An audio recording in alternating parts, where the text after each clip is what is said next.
de Burgos. Así que muchas gracias, Jaime, por haber venido hasta aquí. Muy bien, pues muy buenos días a los presentes y a los ausentes que estáis en la distancia. Estaba pensando con todos estos problemas técnicos, ¿no? Que, bueno, el románico parece que como no había toda esta tecnología, era más fácil. Bueno, también tenían su tecnología, pero el románico también tiene sus problemas. Casi todo está cerrado, no se puede ver. Son muy pocos los sitios que podemos tener acceso, con lo cual espero que también algún día las tecnologías modernas nos ayuden a solucionar ese problema. Bien, tratar de contar el románico burgalés en algo menos de una hora que tenemos, pues es verdaderamente complicado. Vamos a hacer un repaso por un montón de sitios sin podernos detener. Pero a mí me gusta empezar con una cosa un poco diferente. ¿Qué mejor que para hablar del mundo del románico, del arte románico, empezar con un edificio como el del Museo de la Evolución Humana? He contado yo muchas veces que si dentro de 500, o si sigue existiendo el mundo, 1000 años, sacan a un chaval a la pizarra de un instituto, lo que haya entonces, y le preguntan por los comienzos del siglo XXI, y le ponen el Guggenheim, le ponen edificios de este tipo, bueno, pues podrá hablar de las formas cúbicas, de la estética, del vidrio, de la funcionalidad o no funcionalidad del edificio. Y yo me pregunto, ¿qué ocupa un edificio como el Museo de la Evolución Humana en nuestras vidas? Los que somos de Burgos, lo tenemos ahí al lado, ¿cuánto nos aportamos de un edificio como este? Nada. Entonces, ¿por qué tenemos que pensar que alguien que vivía en el mundo románico, las iglesias eran omnipresentes en su vida? Tenían mucha importancia, más que estos. Eso desde luego. Pero ellos tenían su propia vida. Es verdad que estos edificios no solamente es la estructura constructiva, la arquitectura, nos están hablando de otros elementos. Nos están hablando, por ejemplo, de la reconversión de las ciudades modernas, nos está hablando de la importancia de la cultura, la importancia del turismo, de la comodidad o incomodidad, de cómo plantear los flujos de visitantes. Nos está hablando de la necesidad de iconos en todas las ciudades contemporáneas para atraer a la gente y para que estén en la vanguardia. Nos hablan de las inversiones públicas, de muchísimas cosas. El arte románico también nos habla de muchas cosas, no solamente de los pliegues de los vestidos, de las volutas de los capiteles. Eso es lo que a mí me interesa. Entonces, así como un edificio como este tiene un contexto, los edificios románicos también tienen contextos, no solo físicos, sino culturales, sociales, económicos, de poder. Eran estructuras que en principio era para gestionar las almas, pero eran mucho más, porque a través de las almas se gestionaba la administración, se gestionaba el territorio, también se gestionaba la economía y se gestionaba la manera de pensar, ¿no? Cada obra tiene un contexto. El románico en su conjunto tiene un contexto, pero luego cada edificio tiene también su propio contexto, que es la población que lo hizo, en qué parte de la ciudad o del pueblo se encuentra, o en el campo actualmente, como en muchos casos. Y luego, por ejemplo, también el material que se utiliza. Está muy condicionada, la construcción está muy condicionada por el material que hay. Ahora mismo, cuando queremos construir algo en piedra, es más barato traer piedra de la India, hacerme caso, que explotarla en una cantera de aquí. Se está importando mucha piedra de sitios muy lejanos.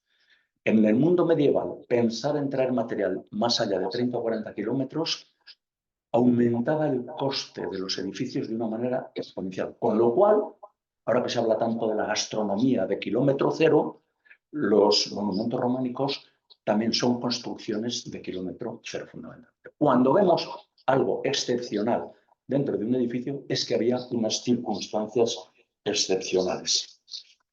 Pero cuando hablamos de románico, ¿de qué hablamos exactamente? Entonces, es lo que me interesa. Nos encontramos con edificios de este tipo, ¿no? Ya digo, fueron restos de un antiguo monasterio en Puente Arenas, San Pedro de Tejada, y para entenderlo tenemos que remontarnos a ese momento.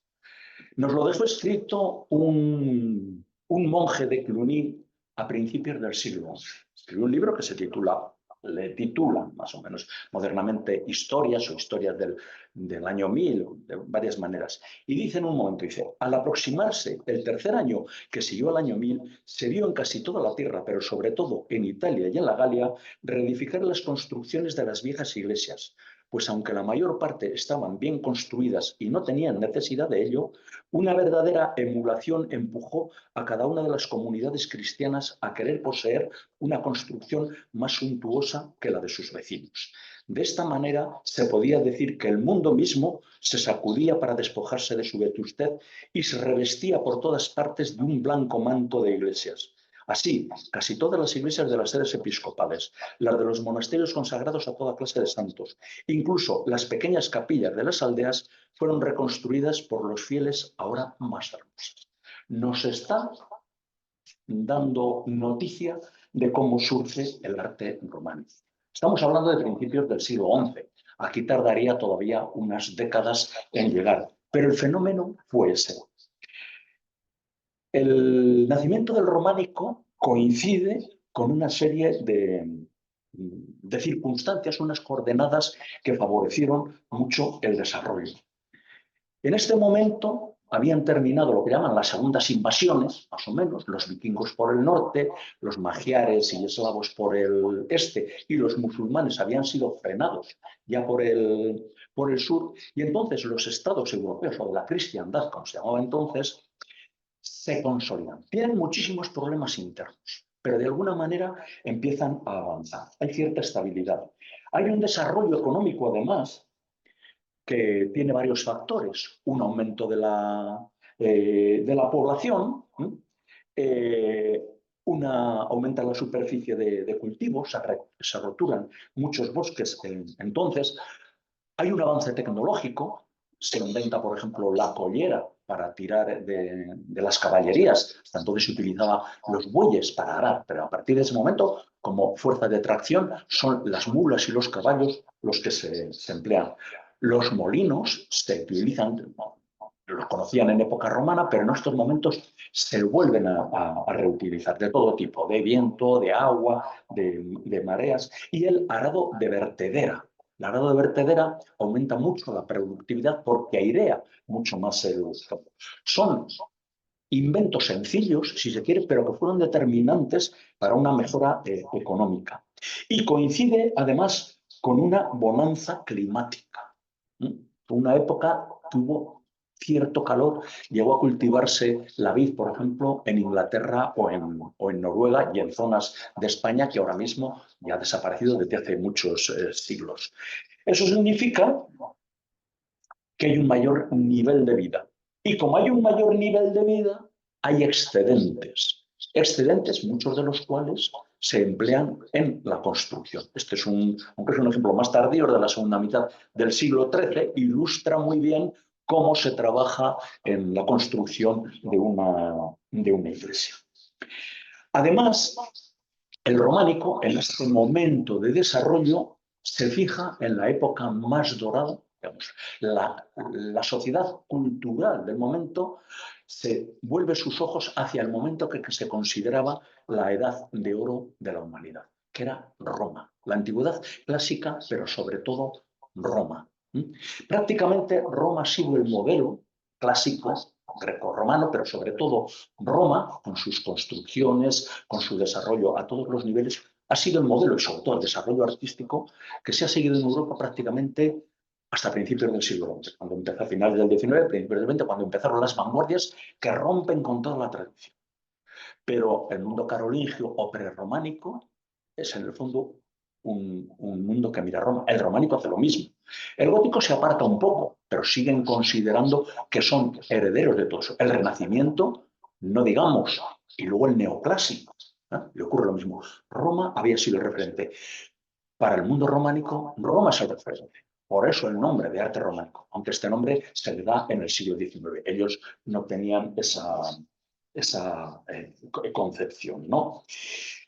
Hay una uniformidad general que se basa en una serie de principios, pero luego hay muchas variantes. Hay una tradición local, hay unos materiales, hay una disponibilidad de lo que se encuentra en el entorno y sobre todo también modelos artísticos a los que se llegan. Cuando hay un gran centro artístico, toda la comarca imita ese gran centro. No en todas las regiones se desarrolló a la vez. Como hemos dicho, a principios del siglo XI empieza a darse más o menos en la zona centro Europa. Borgoña, con Cluny, fue, decir la cuna quizás sea exagerado, ¿no? Pero un poco el epicentro sí que fue de este desarrollo artístico. Cluny fue un gran monasterio que se funda a principios del siglo X y que tiene 3 fases constructivas. La segunda ya era románica y la tercera es el gran edificio románico. Se construye más o menos entre finales del siglo XI y principios del siglo XII. Esto es lo que queda de lo que llaman Cluny III y que se hizo fundamentalmente con dinero castellano, o para ser más exactos, con dinero musulmán, que era el dinero que recaudó el rey Alfonso VI de las parias que cobraba a las taifas del mundo musulmán y llegó a un acuerdo con Cluny para financiar la construcción de este gran edificio, que desapareció durante la Revolución Francesa. En España empezamos a hablar, entra por Cataluña más o menos, Aragón, empezamos a hablar en Castilla 1070, 1080, no hay una fecha clave para el principio, ni hay una fecha clave para el final, porque la tradición más o menos podemos considerar que hacia 1200, cuando 1200 y algo, cuando empieza la construcción de las huelgas es en Castilla el edificio que marca la entrada del arte gótico con Alfonso VIII, aunque empieza a construirse según los patrones románicos. No hay una línea definida. Cuando me dice la gente, bueno, ¿cuándo acaba el románico y empieza el gótico? Digo, pues dime tú qué día dejaste de ser niño y pasaste a ser adolescente. No ocurre un día, ¿no? Eso es un proceso. Y todo, desde el momento en que empieza, evoluciona. Tiene una evolución hasta la siguiente fase. Bueno, hay que entender también qué está ocurriendo en Castilla, en la península ibérica, en estos momentos.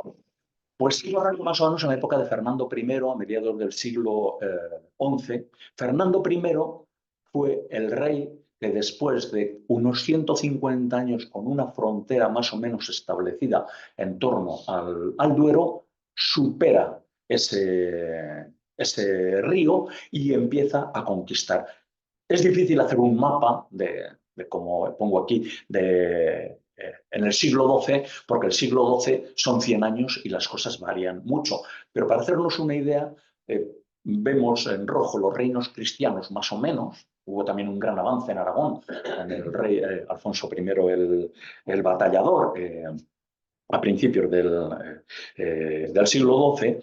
Y en el sur están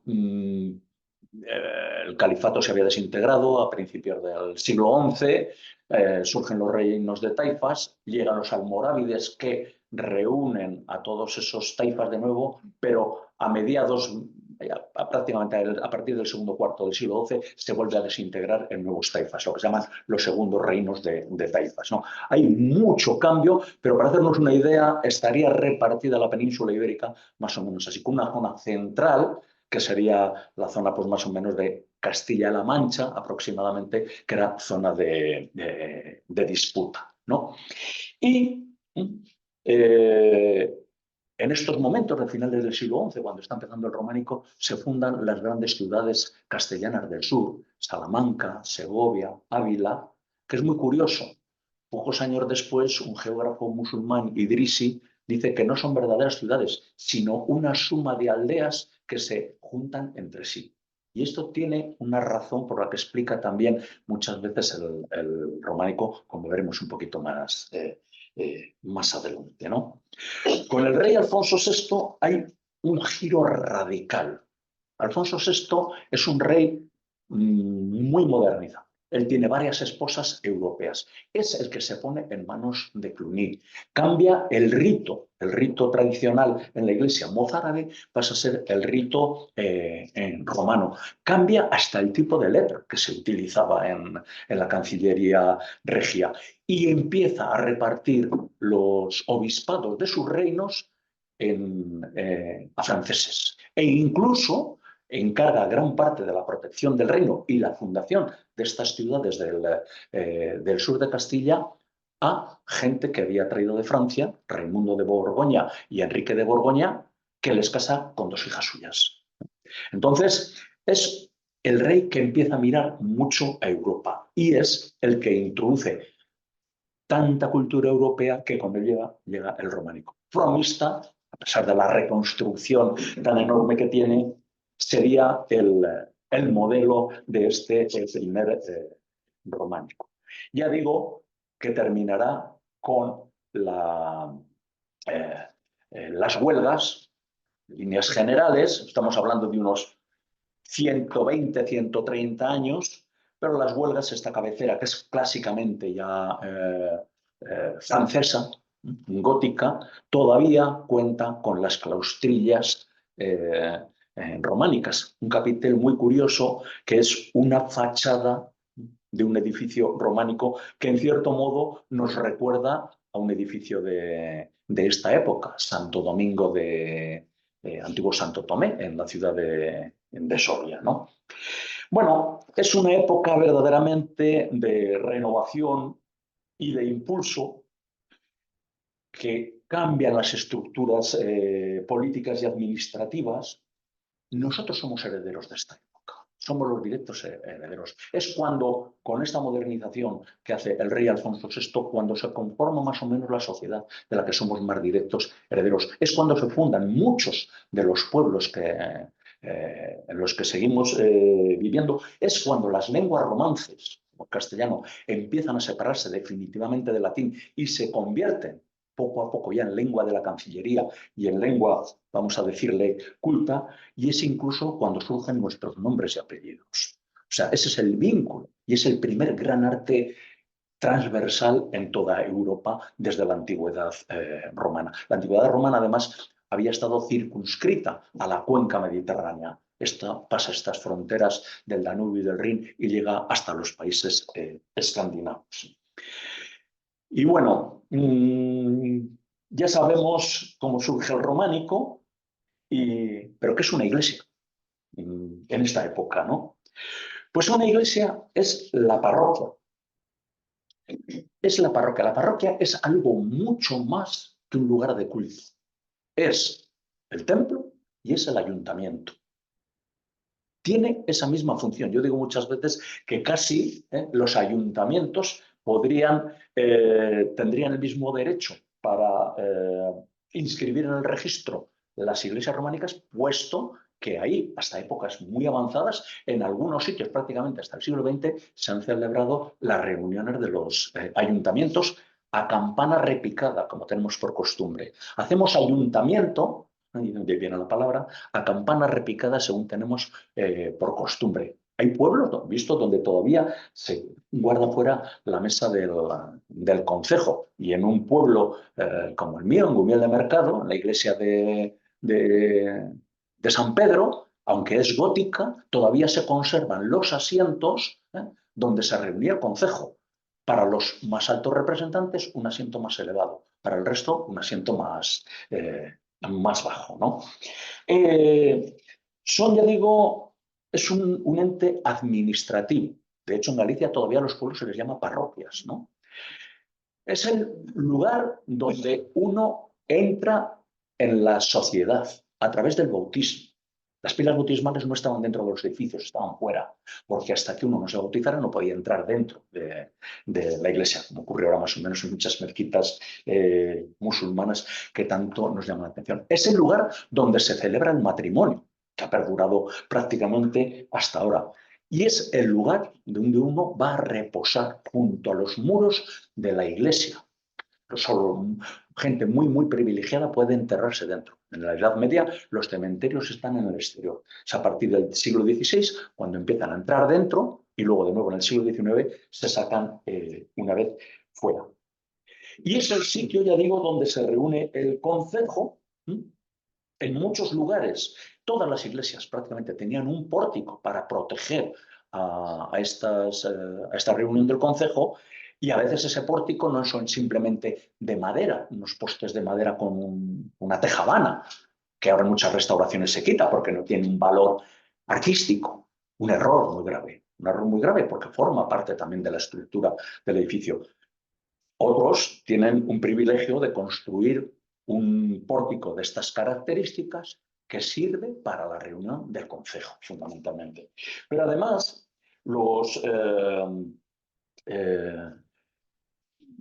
las iglesias son lugar a las puertas donde se celebran los juicios, los fueros, así lo dicen, que se celebren los juicios, que se celebren los mercados también, donde se hacen las fiestas. Es un lugar de refugio y de defensa. Imaginaros una iglesia como esta. Las casas del entorno eran prácticamente cabañas, con la familia compartiendo lugar con los animales. Como mucho, un espacio para los animales, pocos, 1, 2, 3. Y al otro lado de un murete, la familia, con la cubierta de paja. Las payozas, que son las casas pajizas, que dice la documentación medieval, son la dominante hasta el siglo XIV, en que el rey Alfonso XI obliga a cambiar las casas pajizas por casas tejadas, dicen con teja, para evitar los incendios que asolaban a pueblos y ciudades continuamente. Claro, la iglesia sobresalía mucho más que lo que podemos verlo ahora. Pero es que además, por ser el lugar más fuerte, era el lugar de refugio y de defensa si venían maldadas. Y conocemos casos en los que la población refugiada dentro de la iglesia se incendió, la incendiaron los que la asediaron para quemar a la gente dentro, ¿no? El patrón que preside la iglesia es el que representa a todos. Todos se sienten acogidos bajo su protección. Y toda la sociedad, todo el pueblo o el barrio de una ciudad paga para construir la iglesia. Lo pagan a través de un impuesto que son los diezmos, y una tercera parte del diezmo es el de la fábrica, para construir y mantener el edificio. Pensamos, a veces cuando se lee la documentación, que hay una donación para la fábrica, se piensa que se está construyendo en ese momento. No, también es el mantenimiento. Los retejos, un cambio de la puerta, cualquier cosita forma parte de la fábrica, que se llama. Todavía en las grandes catedrales hay un canónigo que es el fabriquero, el que se encarga de las obras del edificio. Y aparte de las parroquias, están los monasterios, los grandes edificios de referencia desde el punto de vista religioso. Son los grandes controladores de los territorios cercanos. Lo son desde el punto de vista artístico, son grandes señores al mismo nivel que los nobles. Ellos tienen su mismo poder, y hay varias órdenes en estos momentos. La principal es los benedictinos, y muy al final del románico entran en la península ibérica. Se habían fundado también muy a finales del siglo XI en Francia. Entran los cistercienses y los premostratenses. Pero básicamente el mundo románico hispánico es la orden benedictina. Podría quedar en algún sitio algún coletazo de algunas órdenes de tradición hispánica, pero es bastante complicado saber esta cuestión. Bueno, y vamos a Burgos, tierra de románico. Burgos es una de las provincias españolas que más testimonios románicos tiene. De Castilla y León, de largo la que más. Nosotros en la Enciclopedia del Románico, cuando la hicimos, hablamos de unos 800, poco más de 800 testimonios. Un testimonio no es una iglesia completa. De hecho, pocas iglesias quedan completas. Un testimonio puede ser un canecillo metido en un pajar, como ocurre en Oquillas, por ejemplo. Eso lo llamamos un testimonio. En Oquillas tiene también la iglesia suya, que es románica. Pero a veces queda una pila bautismal queda un elemento decorativo o queda una portada. Otras veces, muchas más cosas. A eso lo llamamos testimonio, ¿no? Comparado con otras provincias, Palencia tiene poco más de 200. Y sin embargo, Palencia es quizás la provincia de Castilla y León que más conocida es por el románico. ¿Por qué ocurre esto? Simplemente por una cuestión de promoción turística. Burgos tiene una gran catedral. Ahora tiene, como hemos visto, el Museo de la Evolución Humana. El románico queda en segunda o en tercera línea. Palencia, lo más importante que tiene es el románico. Tiene una gran catedral también, pero la llaman la Villa Desconocida. Así que podemos imaginarnos cómo está. Y muchas veces ha estado todo, tenemos algún caso medio abandonado. Soria, que tiene unos 400 testimonios, hay un porcentaje muy alto de iglesias que van a desaparecer en los próximos años. Bueno, como toda la provincia, porque todo está un poco de capa caída, ¿no? Siempre necesitamos, en la promoción turística se necesitan iconos. Entonces, hay algo que es lo que atrae. Que en Humilde Izán hemos visto hace poco la Petra burgalesa. Bueno, Humilde Izán tiene muchas más cosas que eso, y es verdad, tiene una fachada de la iglesia impresionante. Pero eso, por eso es por lo que ha ido la gente. Antes no iba, pero se ha llenado por un icono. Entonces, diversificar es muy complicado porque parece que nos perdemos, ¿no? Y el románico, al menos en la provincia de Burgos, con la excepción de Silos, es el mal. Esta portada, por ejemplo, de Miñón, de Santibáñez, es interesantísima, pero alguna pieza, por ejemplo, se perdió de alguna pedrada o algo así hace pocos años, ¿no? Digamos que Burgos tiene mucho románico por dos razones. Una, por el tipo de poblamiento que había. Como os he dicho, ciudades como Segovia, como Ávila, eran una suma de aldeas. Aquí había muchos pueblos. Según vamos avanzando hacia el sur, lo vemos ahora, hay menos pueblos, pero mucho más grandes, ¿no? Entonces, en Burgos son muy frecuentes nombres como las Quintanillas, los Balbases, los Valcárceres, nombres de los Ausines, nombres en plural. ¿Qué quiere decir eso? Que había varios. Ahora es un pueblo, pero igual a 1 kilómetro, y sin ir a 1 kilómetro, a 600 metros, es otro barrio. Es decir, en estos momentos, cuando se constituye una población y hay que ir con los bueyes a arar a 1 kilómetro, es más rentable construirte un pueblo a 1 kilómetro que hacer 2 kilómetros con los bueyes que echas al día, ¿no?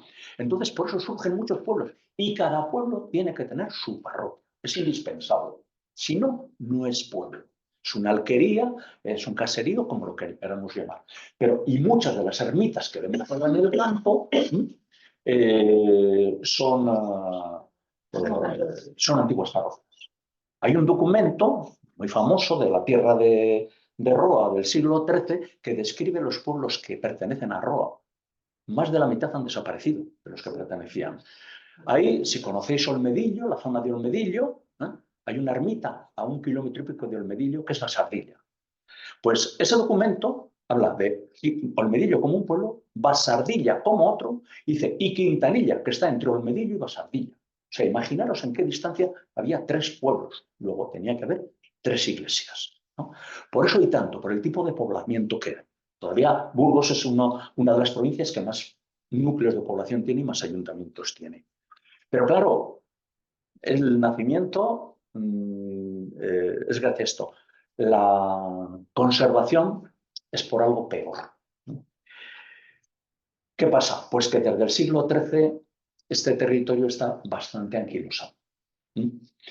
Solamente cuando vemos un mapa de Burgos, lo más importante y lo mejor conservado está sobre todo en el norte y en la zona oriental, que son las zonas que menos se desarrollaron en siglos posteriores. Las campiñas del oeste, donde ahora hay grandes iglesias góticas y renacentistas, tuvieron un mayor desarrollo en los siglos, fundamentalmente en el siglo XV, con la lana, con el cereal, el sur con el vino, y permitieron que se renovaran las iglesias.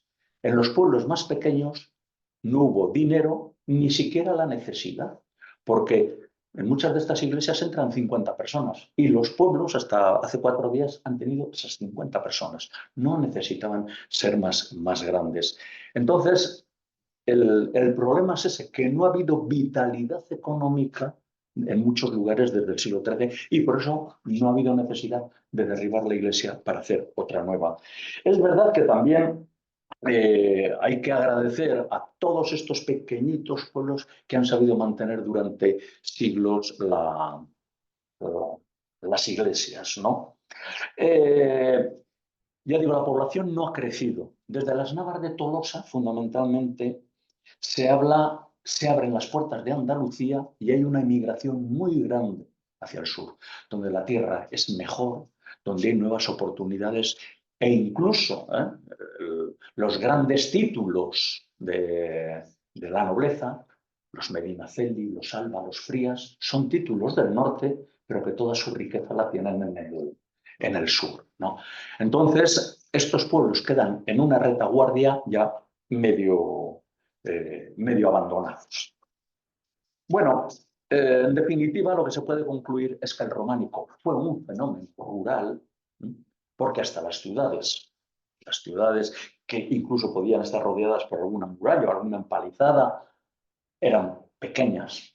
En un estudio que hicimos hace años, yo calculé que en Soria podía haber 3.000, 3.500 habitantes en esta época y tenía 35 iglesias. O sea, tenía 35. El cálculo era más o menos por la capacidad, por la gente que cabía en la iglesia. Las que se han conservado, claro que son unas cuantas.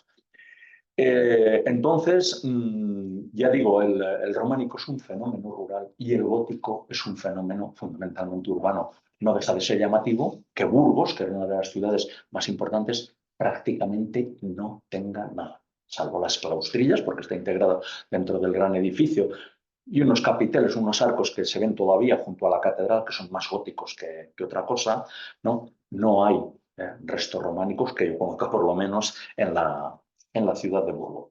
Bueno, pues ya hemos marcado las patas y ahora vamos a hacer un rapidísimo, e ir volando, porque si no se nos echa el tiempo encima,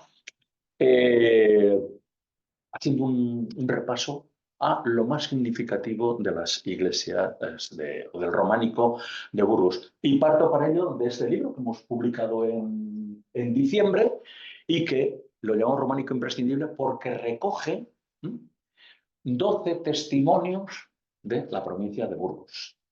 12 entre 800, pues hay que hacer una selección muy importante, claro. Pero lo que hemos procurado es elegir sitios en que esté representada toda la provincia, de norte a sur, de este a oeste es más complicado, por lo que os decía, porque lo mejor está en la mitad oriental, fundamentalmente, y que haya elementos que no solamente tengan categoría artística, sino que tengan algunos rasgos que pueden ser bastante llamativos.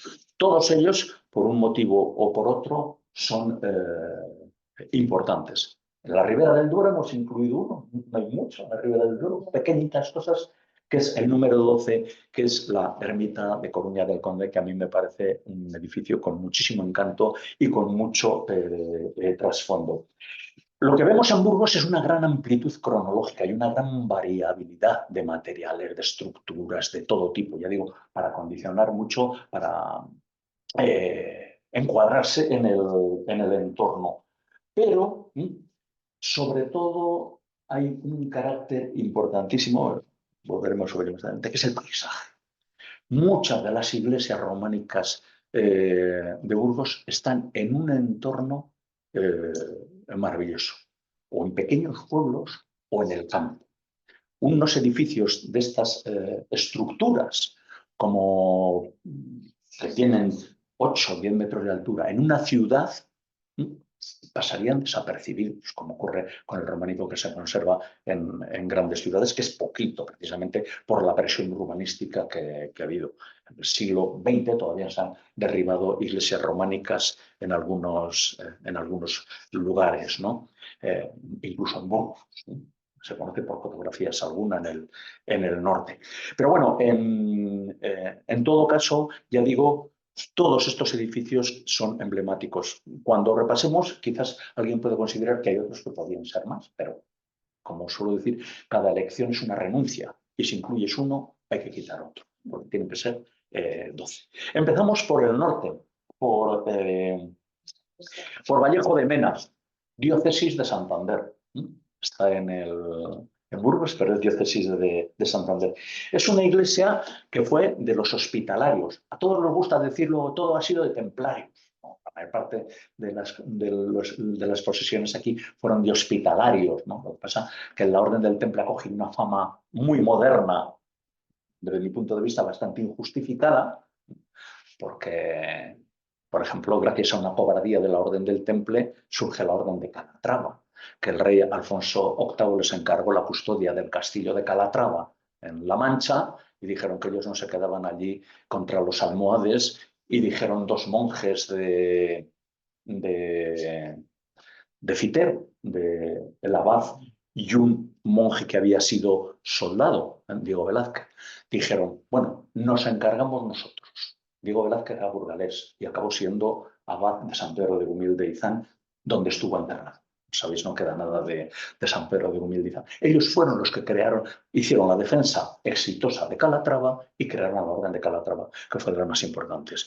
Y sin embargo, los templarios, no vamos a entrar en eso, son los que tienen muchísima fama.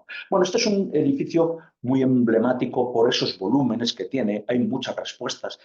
En cada uno de estos podría estar hablando una hora de ellos. Es imposible, ¿no? Es un edificio que curiosamente tiene 3 portadas, sin ser monasterio, algo bastante raro, muy común en Galicia, pero raro en Castilla, que tiene esa galería que vemos arriba, para la que no hay, que no es románica, es posterior, pero tampoco hay una explicación clara para ella. Y luego la portada occidental, que es la más importante, tiene una rica escultura, un tanto tosca, pero muy interesante, donde hay representaciones de peregrinos, de lujuria, de soldados. Pero a mí me gusta mucho, por ejemplo, este canecillo, donde se representa un campanario románico, con una torrecita con 4 campanas que serían pequeñas. Imaginaros lo que podía costar el bronce en esos momentos. El metal era carísimo, sobre todo para obtenerlo. Y en el interior cosas tan curiosas como bueno, son dragones, es la bestia del Apocalipsis con 7 cabezas, pero vemos que los escultores eran tan poco hábiles que casi la cabeza inferior le sale junto a las patas, ¿no? O sea, tiene el encanto del románico, es muy naif, ¿no? Muy casi de niños, o sea, no toda, ¿eh? Hay esculturas que son casi que parecen verdaderamente clásicas.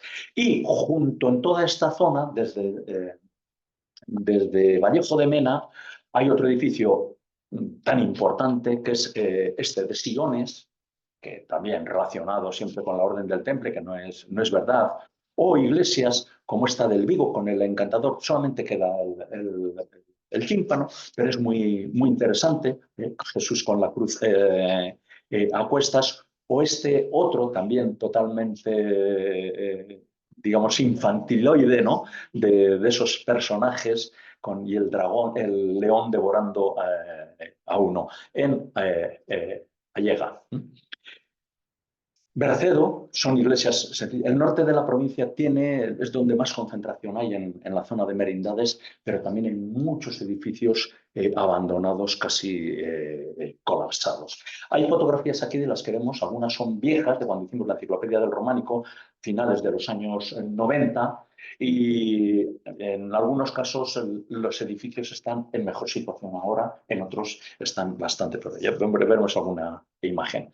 O esta portada de colina con esas columnas tan interesantes. Villalacre, una pequeña ermita en el campo. Esto también es románico, no tiene grandes esculturas, hay que imaginar cómo podría ser la población que había alrededor. Muchas veces, cuando hemos visitado una iglesia en un autobús, que vamos 40 personas, entras en una de estas pequeñas iglesias y llenas. Y yo le digo a la gente, ¿os imagináis que nos pidieran a los que estamos aquí que tenemos que aflojar el bolsillo para construir la iglesia? Nos parecería una locura, ¿no? Pues ellos lo hacían, con menos recursos que nosotros. porque era la población, era la parroquia la que lo levantaba. Y una iglesia maravillosa es esta de San Andrés de Tabliga de Losa, una parte románica, una parte gótica y por dentro llena de pinturas murales góticas y renacentistas. Otro de estos edificios emblemáticos es San Pantaleón de Losa, un lugar muy curioso que también se ha relacionado con leyendas del Santo Grial. Bueno, la imaginación da para muchas cosas, como el Cañón del Río Lobos, que también lo tenemos cerca. Todo el mundo habla, la ermita templaria del Cañón del Río Lobos. Nunca perteneció al temple. Nunca. Es un error de interpretación de documentos, que ya lo comentó en su día Gonzalo Martínez Díez, y además no hay ninguna iglesia de San Bartolomé. Era una instalación del temple que estaba cerca de Soria, pero alguien, por error, lo ubicó en el río Lobos y desde entonces es la ermita templaria del río Lobos. Yo recuerdo cuando estuve haciendo allí la ficha para la enciclopedia románica, pues casi más gótica que románica, iba un montón de gente haciendo genuflexiones, haciendo cosas por allí, por este vínculo con los templarios. Pero bueno, es el encanto también del románico. San Pantaleón de Losa, lo curioso es que un santo como San Pantaleón no es muy frecuente y además su culto está prácticamente en la zona norte de Burgos, sur de Cantabria y oeste de Vizcaya. Ya sabéis que la sangre de San Pantaleón se licúa en vísperas de su fiesta. En la Encarnación de Madrid hay una ampolla con sangre de San Pantaleón, que se dice que procedía de aquí, de San Pantaleón de Losa. Parece una iglesia muy cortita, casi inacabada, pero no, está perfectamente terminada, está en una ladera. Fue parroquia del pueblo, lo que pasa que está en un alto que caminando cuesta bastante, entonces a lo largo de la Edad Media, como ocurrió en muchos sitios, el pueblo se trasladó abajo y ya en época posterior a la Edad Media se construyó abajo una iglesia nueva, quedando esta como ermita. Tiene esta fachada tan peculiar con ese personaje que se supone que es Sansón, pero que tiene más el perfil casi de un Hércules clásico, y también sobre el que se dicen muchas cosas, igual que elementos que no sabemos encontrarles una explicación, como estos personajillos encarcelados que aparecen en las arquivoltas de las ventanas y que podemos decir la teoría que nos dé la gana, porque nadie nos la va a rebatir y si nos la rebate será con argumentos que tampoco pueden ser sólidos. Es muy interesante este edificio por esa parte que tiene a la derecha, que es una gran construcción gótica, heredera de otro anterior, que solamente está para albergar ese sepulcro. Se supone que puede ser una iglesia martirial, es decir, para acoger unas reliquias importantes que podían haber sido de San Pantaleón, donde estaría esa ampolla seguramente. No hay ninguna inscripción que aluda a ello, no quedan restos, pero el espacio es verdaderamente curioso.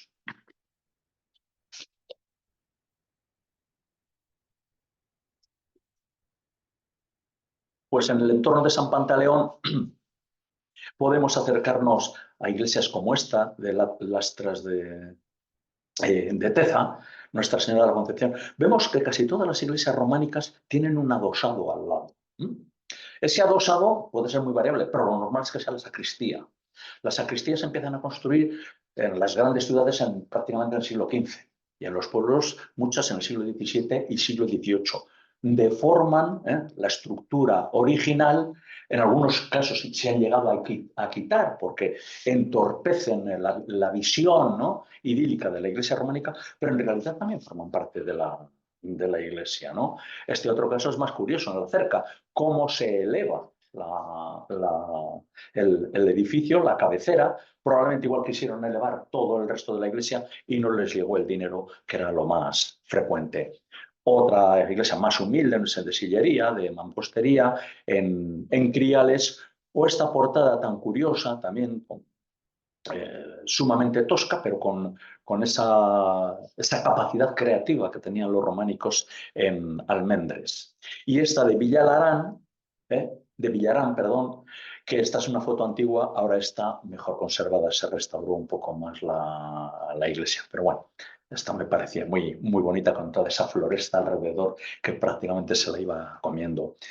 una humilde iglesia, pero donde la sociedad, la población empleó unos recursos importantes en hacer la cabecera, es muy normal que estos edificios empezaran con, es como cuando se construye ahora.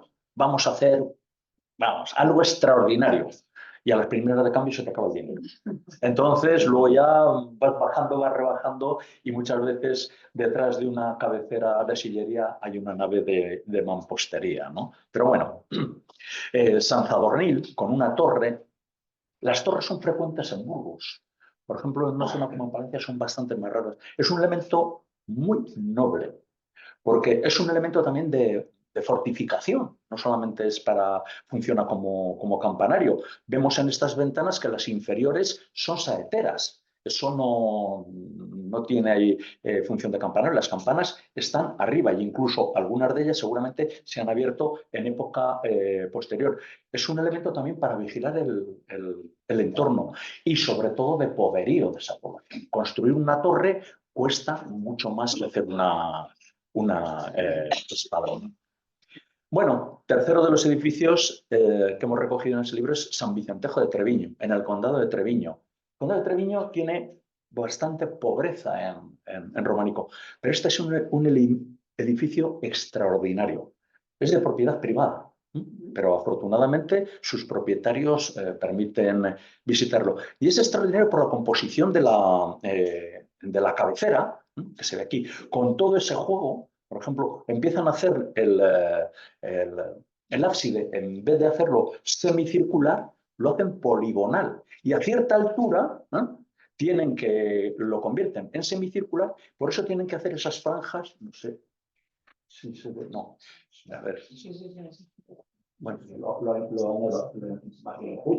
esta especie de franjas que pasan de lo plano a lo curvo, ¿no? Y luego con esos arquillos en la parte superior.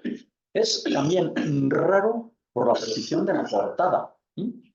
Probablemente iban a continuar más y se quedaron ahí porque lo normal es que la portada esté en el centro. Sin embargo, esta está casi en el extremo de la fachada sur. Y es extraordinario por estos capiteles tan labrados que son auténticamente romanos. El modelo del capitel románico por excelencia es el capitel corintio del mundo clásico, con acantos. La verdad, muchas veces son hojas elaboradas por artífices muy torpes, pero hay a veces artífices extraordinarios como estos que trabajaron en Treviño, en San Vicentejo de Treviño, que se salen de la norma. Y luego también es llamativo por esta línea de canecillos que van recorriendo una cornisa que rodea toda la iglesia. Hay incluso una inscripción que fecha la construcción en el año 1162, pero sin embargo la arquitectura parece bastante más tardía. Es una de las dudas que tienen los historiadores del arte sobre la construcción de esto. Parece que la inscripción, bueno, se podía haber utilizado de otro edificio. Pues quizás sí, pero ahí está la duda. Bueno, pues en torno a lo que es el condado de Treviño, encontramos edificios como estos de Uzquiano, con esas dos portadas que son prácticamente góticas, ya más que románicas. San Martín de Zar está también muy cerca, esta iglesia también ha sido bastante renovada. O Albaina, un pequeño edificio con cabecera cuadrada. Siempre se considera que el románico es de ábside semicircular, no, también hay cabeceras cuadradas con bastante frecuencia. Lo lógico, lo más habitual son las semicirculares, pero es muy frecuente también la cabecera cuadrada. Y nos vamos a un edificio espectacular. San Pedro de Tejada, antiguo monasterio en Puente Arenas, en el Valle de Valdivielso, también de propiedad privada. Pero así como en San Vicentejo es facilísimo acceder, en San Pedro de Tejada la cosa es bastante más complicada. Es visitable, pero los propietarios ponen unas cuantas trabas y hacer fotografías es imposible. Todas las fotografías que hay del interior de este edificio son robadas, digamos, ¿no? porque no permiten. Nosotros pedimos permiso para el libro este. Hablé personalmente con ellos, una visita allí, les escribí 2 correos y no he tenido... Bueno, estuve allí, sí, mándanos un correo. Mandé 2 correos y sin ningún tipo de respuesta, ¿no? Eso. ¿Y cómo pueden ser privadas? No pueden ser privadas. Bueno, la mayor parte de las iglesias son privadas. Lo que pasa es que pertenecen a una institución que se llama Iglesia Católica de España, que es una entidad privada con su propio, o sus varios... sí, no. A ver, esto ocurre por varias circunstancias. Este edificio, por ejemplo, fue desamortizado, estaba en el campo. Entonces, ¿quién lo compró? Compró todo. Compró todo. Lo puso en venta al Estado, que se quedó en ello, compró todo. Compraron las tierras. Solamente ha habido edificios que luego han revertido en la iglesia si cuando la desamortización se convirtieron en parroquia. Si es parroquia, han seguido funcionando como tal, la iglesia los ha inscrito como edificios propios. Pero no es demasiado raro. La inmensa mayoría pertenecen a la Iglesia Católica, pero aquí vamos a ver, hemos visto San Vicentejo, hemos visto esto y vamos a ver otro también, que es privado, ¿no? Es un edificio muy curioso que tiene una característica que vamos a ver continuamente. Veis una torre que no se eleva ni a un lado, ni a otro, ni a los pies, sino en el primer tramo de la nave o en un falso crucero. Es una de las características más singulares del románico burgalés. Lo vamos a ver. Es una obra de difícil ejecución, porque supone meter sobre el edificio, sobre el propio edificio, un gran peso. Un gran peso. A veces creemos que se llegó a pensar en construir la torre y no se llegó a ejecutar, seguramente por problemas económicos o por dificultades de algún tipo.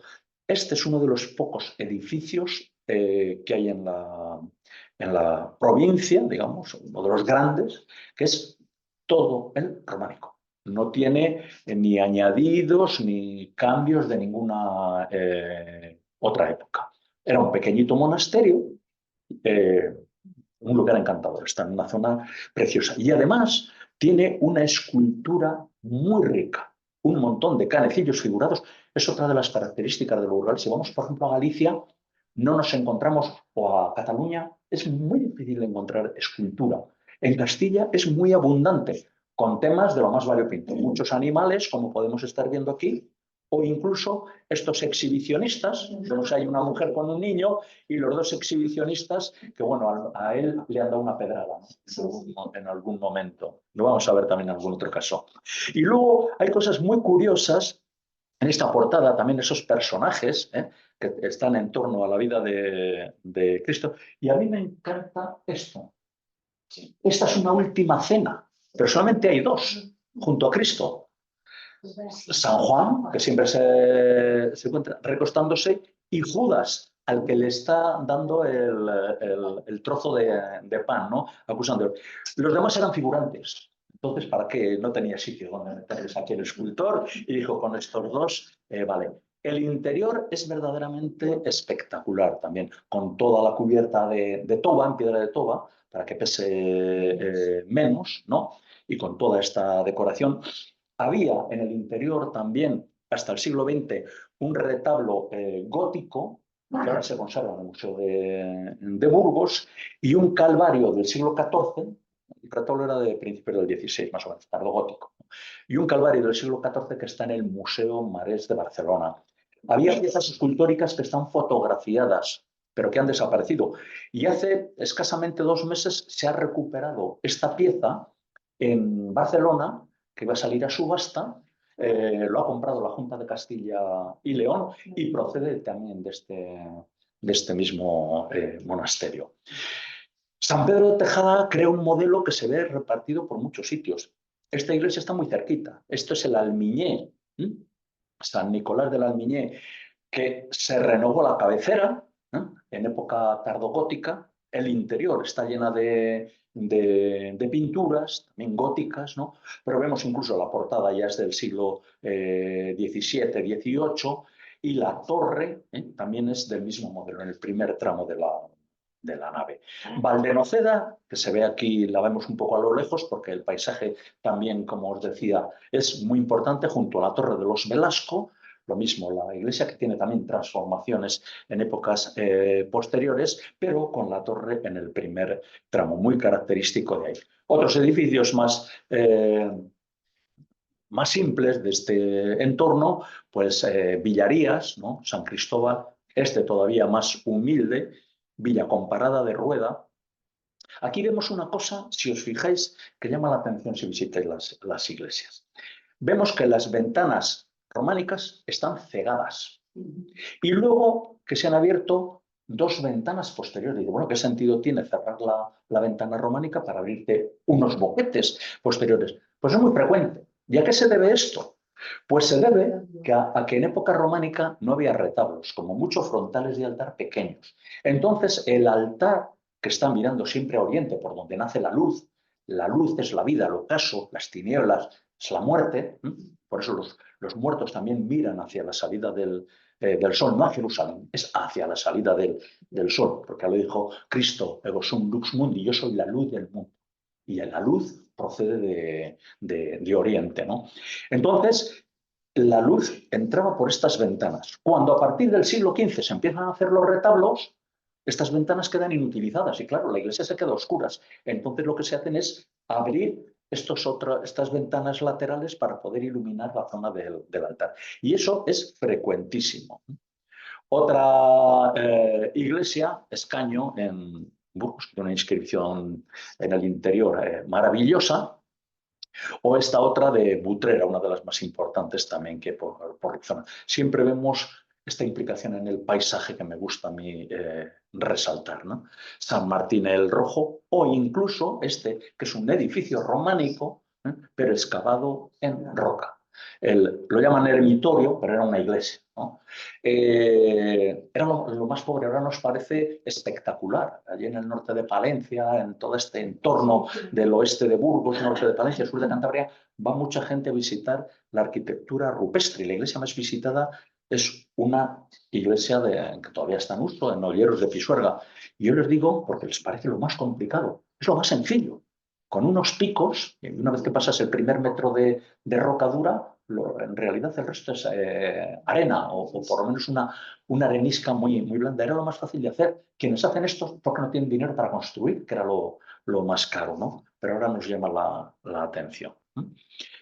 Bueno, San Miguel de Cornezuelo, una iglesia también muy, muy encantadora, o esta otra de Ailanes. Vemos que todas repiten el mismo esquema. Son iglesias pequeñitas, con una cabecera semicircular, una nave y normalmente a los pies una espadaña. Si ya tienen mucho dinero, pues levantan una torre. Y este es uno de los poquísimos ejemplos. Cuando lo pienso, solamente me acuerdo de dos edificios civiles en Burgos que podemos decir que son románicos o que utilizan elementos romanos. Es lo que yo creo que los dos los reutilizan, ¿no?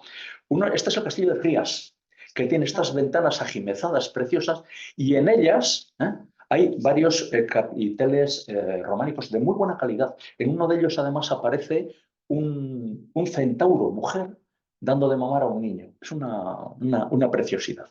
El otro es el Ayuntamiento de Covarrubias. El Ayuntamiento de Covarrubias tiene un arco lateral que es un arco románico, pero muy posiblemente proceda de otro edificio. No sabemos si civil o religioso. Hay provincias en Castilla y León que sí que tienen mucho románico civil. Por ejemplo, en Soria, en Segovia, todo lo que son las canonjías, las casas de los canónigos.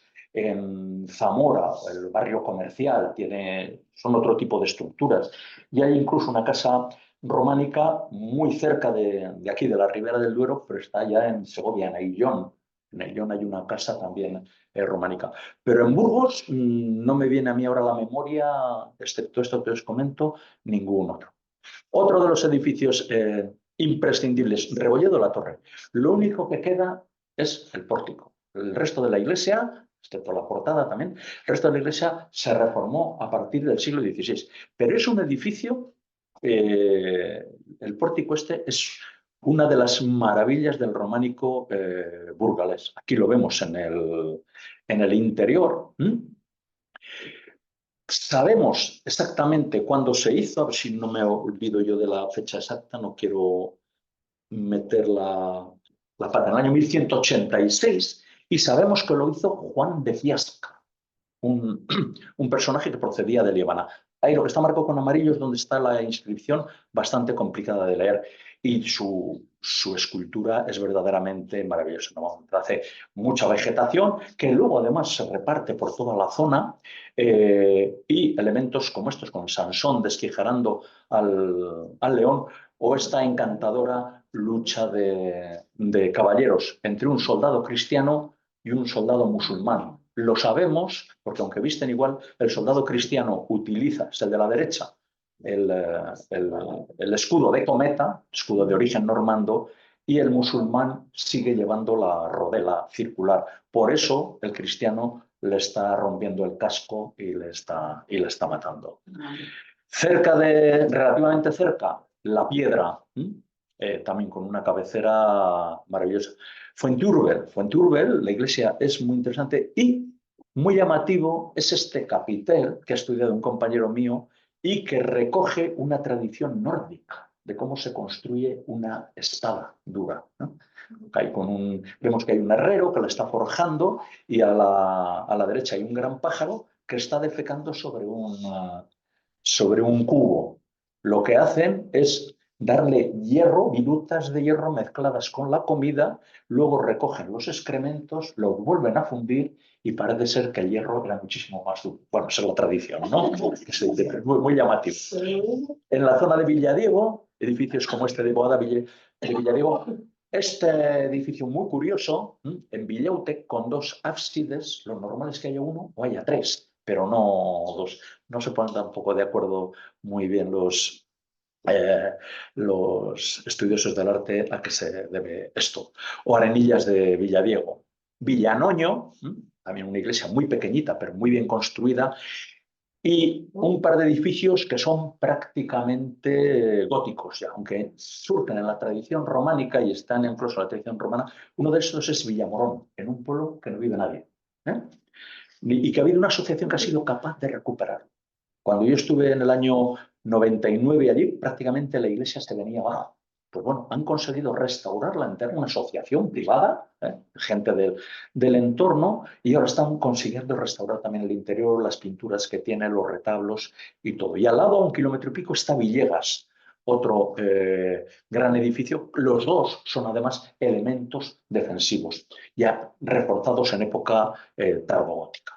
Otro de los que hemos incluido en el libro, Moradillo de Sedano, un edificio que para mí es de lo más chocante. Está en un pueblo también pequeño y uno no puede imaginarse de dónde sacaron el dinero para construir un edificio tan bien ejecutado como este, ¿no? Vemos allí, bien era 1225. A la era 1225 hay que quitarle 38 para que nos dé el año, ¿no? Y este es el interior. Imaginaros esa falsa ventana, la maravilla, ¿no? Con esas aves picoteando esa especie de cardo, ¿no? O acanto. Y estos son los capiteles, ¿no?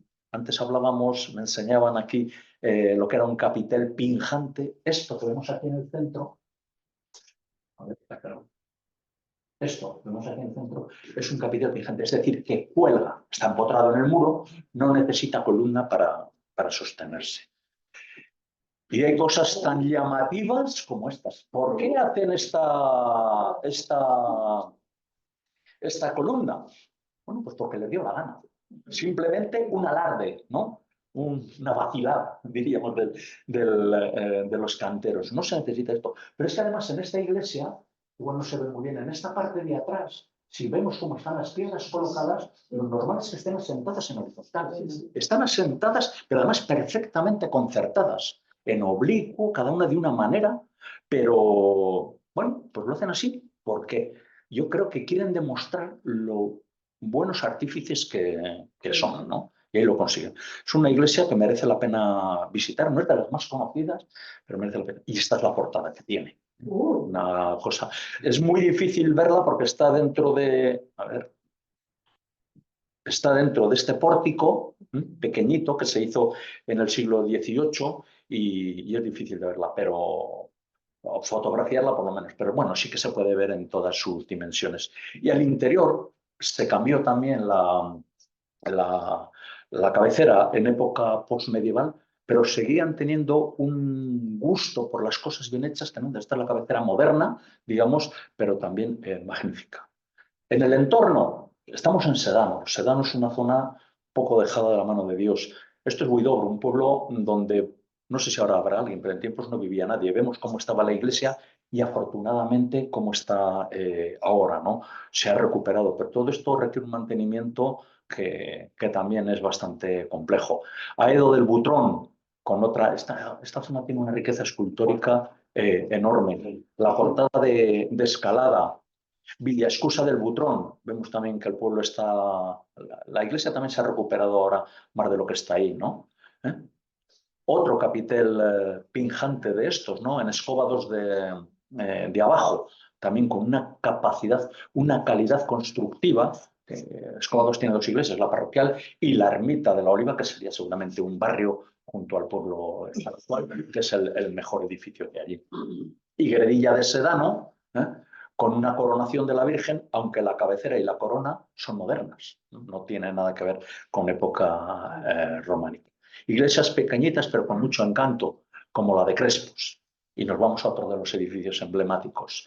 El monasterio de Rodilla, la que es ahora ermita de Nuestra Señora del Valle, pero que también fue monasterio. Muy llamativo también por la disposición, este ábside tan desarrollado con esos grandes arcos. Incluso tiene elementos decorativos que parecen casi más prerrománicos, aunque el edificio también es un poco más tardío. Y una vez más, con la torre sobre la primera parte del crucero, aunque muy probablemente la torre se terminó bastante después, ¿no? Bueno, esta es la parte de la fachada norte, con esos arcos que parecen para una puerta, pero que en realidad debían ser tumbas. Y en el interior tiene dos elementos muy particulares. Son estos templetes, que han dado también bastante que hablar, pero que prácticamente es, al tener solamente un ábside y estar en un monasterio, es una manera de multiplicar altares. No se podía decir más de una misa al día en un altar, entonces, por necesidades, lo que se hacen es ampliar, por eso luego también hay tantos retablos en otros edificios. Aquí lo que hacen son estos templetes. Y esto lo pongo como ejemplo de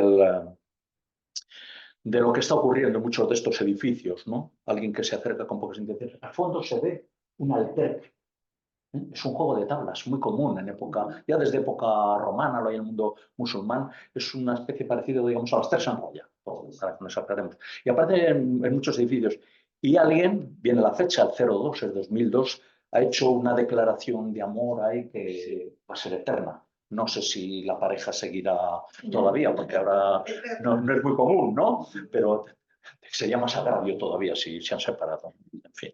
Bueno, Soto de Bureba, un edificio que estuvo también muy abandonado, pero que bueno, se recuperó ya hace unos cuantos años, otro de los grandes edificios de la Bureba. Hermosilla, con todos estos añadidos posteriores. Castil de Lences. Abajas, vemos que es muy sencillito la cabecera si quiere, pero la portada es maravillosa, con una escultura de muchísima calidad. Y un edificio también muy tardío, pero emblemático por ese tipo de ventanas que tiene, que es muy de la zona norte, zona de Miranda de Ebro y de por ahí, con esas ventanas, digamos, tan remetidas, ¿no? Navas de Bureba, o Piérnigas, la ermita de Piérnigas, que curiosamente tiene la cubierta de piedra, si lo veis. Era también bastante frecuente, con lajas de piedra, sí, lajas de piedra. Vamos a ver un caso todavía más particular. Hurones, con esta gran torre. Tobes y Raedo, también un edificio muy llamativo, parece gallego. Esos arcos, esos grandes arcos que tiene aquí, son muy característicos de Galicia, introducidos por el maestro Mateo en la Catedral de Santiago de Compostela, para reforzar los muros. Bueno, así como sabemos que hay edificios de origen castellano con esas torres en Galicia, y se supone que fueron artífices de origen burgalés, por decirlo de alguna manera, quienes lo hicieron. A lo mejor hay algún artífice de origen gallego que llegó hasta Túnez y Israel, ¿no? Bueno, Ubierna es un edificio que, visto en detalle, marca muy bien el paso del románico al gótico. Entre las transformaciones que hay de un momento y otro está el sistema de trabajo. Se utiliza una herramienta en época románica y el gótico incorpora otra herramienta distinta, y eso dejan sus marcas. Pues las primeras hiladas de estas cabeceras están hechas con el sistema de trabajo románico, y a partir de una altura pues, de 1 metro más o menos, 1 metro y pico, se incorpora el sistema para cortar la piedra gótico. San Juan de Ortega, otra de las grandes cabeceras que hay en Burgos, empezó con muchas ínfulas. También es un edificio que empezó a hacer San Juan de Ortega, vemos, para ayudar a los peregrinos junto a los montes de Oca, porque era un lugar muy problemático. Y a su muerte parece que la obra se paralizó y tuvieron que esperar hasta el siglo XV, cuando Alonso de Cartagena, obispo de Burgos, construyó la fachada para cerrarlo. Digamos, la cabecera prácticamente y el crucero y parte del crucero son románicos y el resto es gótico. Pero la cabecera por dentro es también absolutamente original, con uno de los capiteles más famosos que hay en la provincia, el ciclo del nacimiento, y que se iluminan los equinoccios de primavera. Claro, el equinoccio de primavera es el de la Anunciación. La luz, como decía, que es tan importante, ilumina este sitio. Y 9 meses después, que es el solsticio de invierno, es cuando nace Cristo, ¿no? Es muy curioso. Ahí se ven, por ejemplo, esto de aquí son 3 lamparitas de vidrio con aceite para iluminar, digamos, el portal de Belén. Lo que pasa es que era un elemento de ricos, ¿no? No era algo muy pobre. Y se conservan ahí las 3 tumbas del santo. Esta es la original, como vemos, muy sencilla. Esta es la que se hizo posteriormente, en el siglo XII, finales del siglo XII, para albergar su cuerpo, pero seguramente nunca se llegó a... Y este es el que se hizo en época tardogótica, que está ahora mismo en el centro del edificio, y que abajo tiene unos relieves que cuentan la vida del santo. En el entorno de aquí, pues la iglesia de Arlanzón, una de los grandes edificios. Este edificio, Santa Cruz de Juarros, es otro edificio privado. Quien lo compró nos dijo que había tenido que poner de acuerdo a más de 100 herederos de la iglesia, porque se repartieron las tierras, pero la iglesia fueron haciendo espacios, la iglesia y el monasterio en general fueron repartiendo espacios para meter uno 10 ovejas, el otro 2 vacas, y tuvo que poner de acuerdo a todos los propietarios para ir comprándole las partes de uno en uno. Afortunadamente es una residencia privada, pero la iglesia es magnífica, es lo mejor conservada. Y también está allí Castrillo del Val con este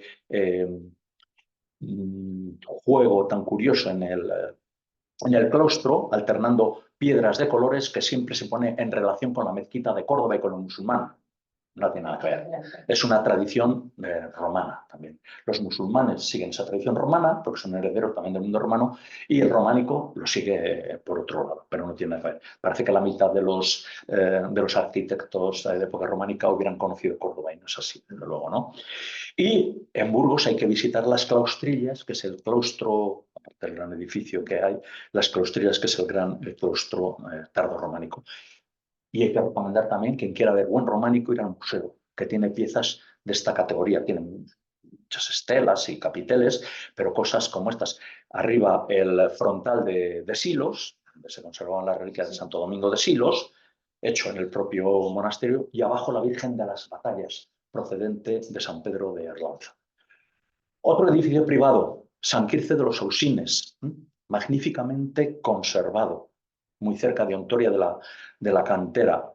Vemos aquí lo peculiar de su cabecera, no con lajas, sino con sillares. Está cerrado. Es un edificio que sabemos que está construido al menos en 3 fases románicas y luego alguna gótica. El remate de la torre es gótico. Primero se hizo más o menos la cabecera y una pequeña parte del crucero, luego se hizo el crucero y la nave, y al final se acabó elevando la nave. Esas dos ventanas vemos que no coinciden ni siquiera los contrafuertes, ¿no?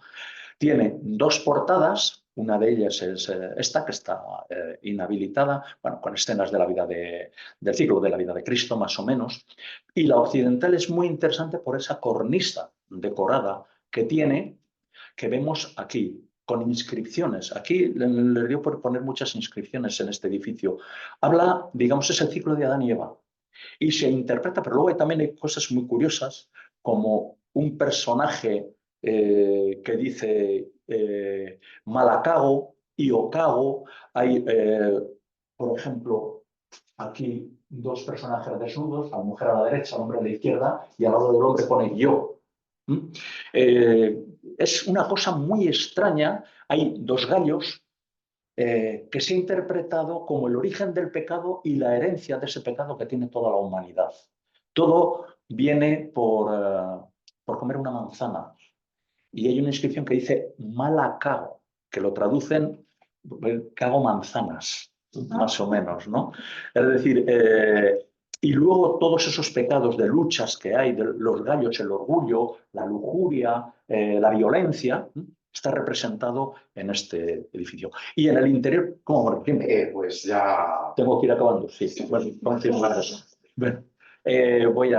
me entretengo más. El interior también muy decorado. Edificios del entorno, Villavieja de Muñoz, que tiene mucho interés, Villamayor de los Montes, el monasterio. Jaramillo de la Fuente es uno de esos pequeños pueblos con la galería de concejo, está incluido también en el libro, con una escultura muy buena, con estas cabezas de un rey y de una reina, y toda esta zona de la sierra se caracteriza por tener muy buenas torres y muy buena construcción. En algunos casos como estos, con cabecera cuadrada,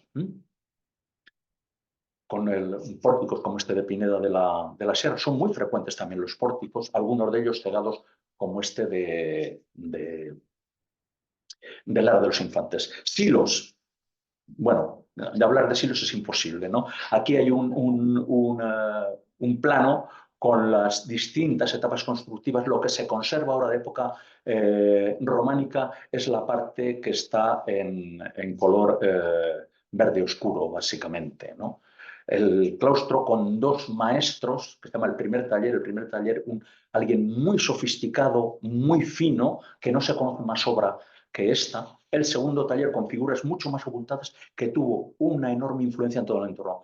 No se conoce el nombre de ninguno de los dos y las fechas sobre su construcción son muy debatidas. Posteriormente, a principios del siglo XIII, se hace un claustro alto que sigue las mismas pautas.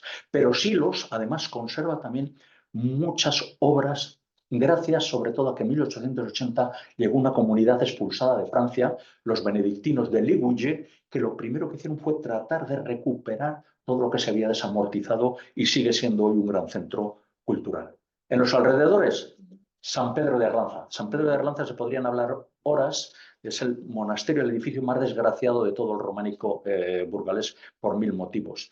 Pero bueno, otros del entorno, Castrillo, Solarana, esta pequeña ermita de origen prerrománico en Santibáñez del Val, Espinosa de Cervera, y el último edificio, Coruña del Conde. Coruña del Conde, el románico, quiere imitar a Roma. Y si hay un edificio que imita a Roma, es este, porque tenía al lado las ruinas de Clunia. Entonces, siendo tan humilde como es, ellos hicieron una cabecera propia con estos arcos. Hay que imaginarse que en estos momentos, siglo XII, en Clunia todavía se verían muchos edificios en pie de Roma. No sería el plano ese que vemos ahora. Y estos fueron recogiendo piezas como estas y las fueron colocando en el muro. Hay alguna excentricidad como esta, que yo creo que es un personaje que está saludando, que yo creo que está puesto ahí en el siglo XVIII. Y luego también tiene dos canecillos eróticos, se le ve un exhibicionista y una pareja desnudos que han sido mutilados a pedradas, también, algo muy frecuente en épocas posteriores. Y esta ermita tiene una cosa muy llamativa, es una inscripción, un grafito en árabe que no consigo que nadie me lea. Este es el único edificio que está en el entorno donde estamos, en la ribera, pero hay otros. Brazacorta, más o menos la cabecera, es lo que se conserva. Caleruega tiene también la torre, la base de la torre y el ábside. Valdeande, la torre. En Gumiel de Izán, este edificio que casi nadie conoce, la ermita de Reveche, es famoso la fiesta del Cristo de Reveche, y tuvo sin duda el mejor edificio románico, yo creo, de los mejores edificios románicos, no sé si de Burgos, pero sí de este entorno románico tardío. San Pedro de Gumiel fue desamortizado en 1835 y no queda ni una sola piedra de él. Lo que se conserva son algunos capiteles muy vinculados a silos en la iglesia parroquial. Un edificio bastante completo y llamativo en la zona es el de Oquillas, San Cipriano de Oquillas, Baabón de Esgueva, también con esa torre encima junto al ábside, la ermita de Santibáñez de Esgueva, muy curiosa y muy similar a la de Pinillos de Esgueva. El Valle de Esgueva es el que conserva más románico. ¿Por qué? Porque ha sido un valle bastante pobre. La ribera era mucho más rica por el vino. Y de ahí han sido capaces, precisamente por eso mismo, de mantenerlo. Terradillos y esta curiosa iglesia de Villovela de Esgueva, que tiene un edificio románico, hubo necesidad de hacer una ampliación en época gótica y en vez de tirar la vieja iglesia y levantar una nueva, la construyeron al lado. O sea, dejaron la vieja iglesia como una nave en norte. Y este edificio que también es muy poco conocido, el monasterio de Santa María la Real o de los Caños, de la orden premostratense, que está en Tórtoles de Esgueva, que una parte está dedicada a residencia de ancianos y otra parte está dedicada a posada. Esta es la antigua sala capitular dentro de la posada, ¿no? Bueno, este es el recorrido que hemos hecho por todo el románico burgalés. Quería terminar ya en un minuto con unas breves conclusiones. Uno de ellos es el vínculo con el paisaje, que vengo repitiendo, ¿no? Esta es la iglesia de Tolbaños, vemos el entorno. El paisaje burgalés ahora mismo se está alterando de una manera dramática. No hace falta nada más que ir por la carretera. Cables, aerogeneradores, construcciones de todo tipo, respetando muy poca distancia. Pero el románico solo se entiende si se entiende en su paisaje. Y es una pena.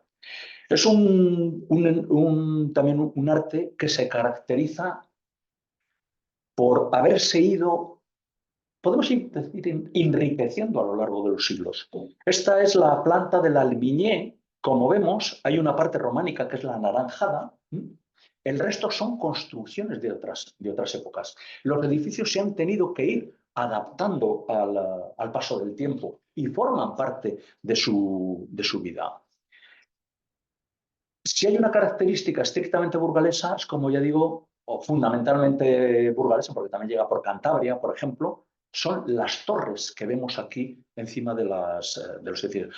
Suelen ser edificios muy bien construidos, con una riqueza escultórica muy grande. El caso más claro es este de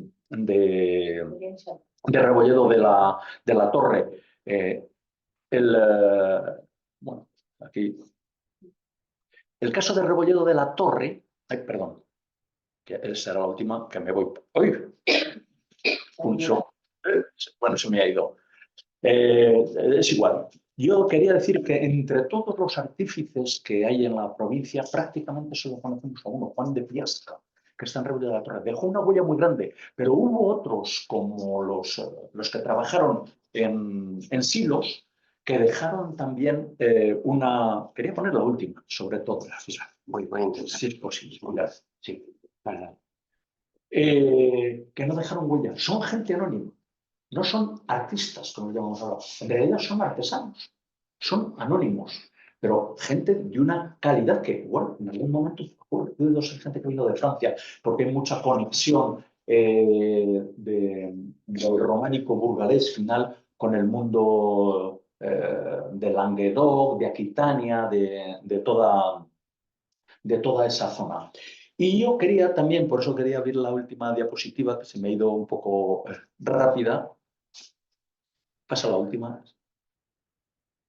porque son tantas que La última es el detalle que nunca aparece y que también es fundamental para ver en los edificios. Son lugares donde la gente ha nacido, ha vivido y ha muerto. Ellos son los que los han mantenido, ellos son los que les han ido enriqueciendo. Son edificios con vida, no son obras artísticas solo, que también lo son, sino ha habido unas comunidades que los han alimentado, que pusieron su dinero para mantenerlos, que estuvieron orgullosos a lo largo de varios siglos, que los hicieron y que los han vivido a lo largo de varios siglos para mantenerlos. Y esto a veces se llega a ver también en los muros. En Gredilla de Sedano hay una batalla marcada, no se ve prácticamente, hay que ir con muy buen ojo. Ahí, el juego ese que he puesto de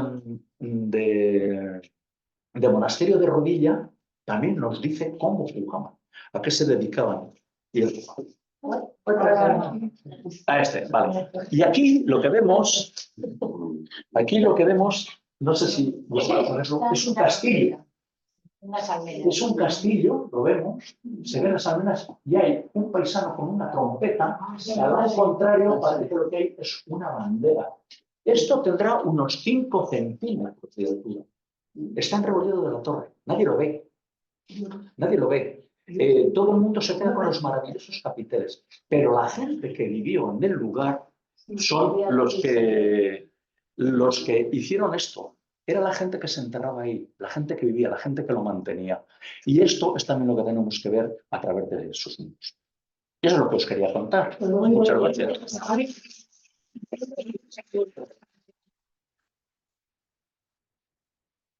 No sé si hay algún tiempo para algunas preguntas. Sí, yo quería hacer una si puedo.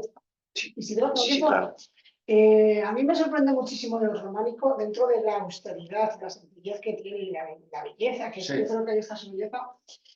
Luego, esos ricos capiteles que tiene, Sí. dentro de la austeridad también de Sí. los artistas que no eran como los grandes góticos, las imágenes que representan. Lo hemos visto, esa riqueza en representar imágenes, ese erotismo en las imágenes, esas escenas subidas de tono, que, como bien dices tú, están apedreadas, porque como en ese contexto del siglo XI-XII, cuando tú decías que era como algo maravilloso y algo totalmente diferente a cómo vivían y a cómo, Sí. ¿cómo se esculpía eso? ¿Por qué? ¿Cuál es el motivo? Bueno, el tema de lo que se suele llamar, para entendernos, románico erótico, aunque bueno, hay voces discordantes, llamarlo así y tal, pero hay que darle un... Bien. Hay múltiples teorías, múltiples. Por un lado, que es una demostración del pecado. Entonces, que se enseña lo que no tiene que haber. Por eso está en el exterior de las iglesias, no en el interior. Bueno, no es verdad que no esté en el interior. Os podría enseñar yo alguna iglesia de Cantabria donde en el arco triunfal a un lado hay a un lado no se queda, pero en el otro hay una mujer, además un capitel grande, policromado, enseñando todo el público.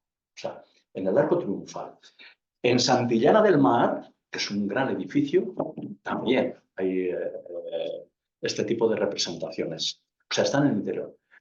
¿Que es una demostración para enseñar el pecado? Bueno, yo digo, es como si tú le dices a un chaval de 14 años, la pornografía es mala. Toma, mírate todas estas revistas y otros vídeos y ya verás lo malo que es. Yo creo que no es la manera de enseñarlo. Hay teorías que dicen que lo que se busca con ello es la procreación, estimular a la procreación.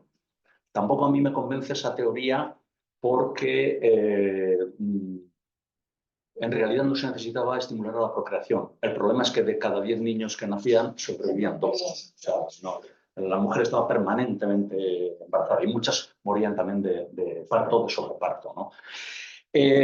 Hay teorías incluso que dicen que esas representaciones están mostrando a otros, a los musulmanes, a gente marginal.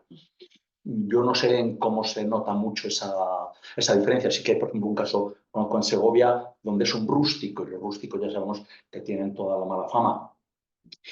Ahora ha salido un libro que está teniendo mucho éxito, que dice, bueno, que es una historia más o menos promovida por la aristocracia para denostar a la mujer, mantener su poder. Bueno, está dentro de una línea muy, vamos a llamarle feminista, si se quiere, que está siendo muy contestado ese libro. Yo en tiempos escribí un artículo en el que mantenía, y sigo convencido un poco con esa idea, que el mundo románico estaba más cerca de Roma de lo que creemos. Y no solamente en las formas artísticas, sino en la propia vida.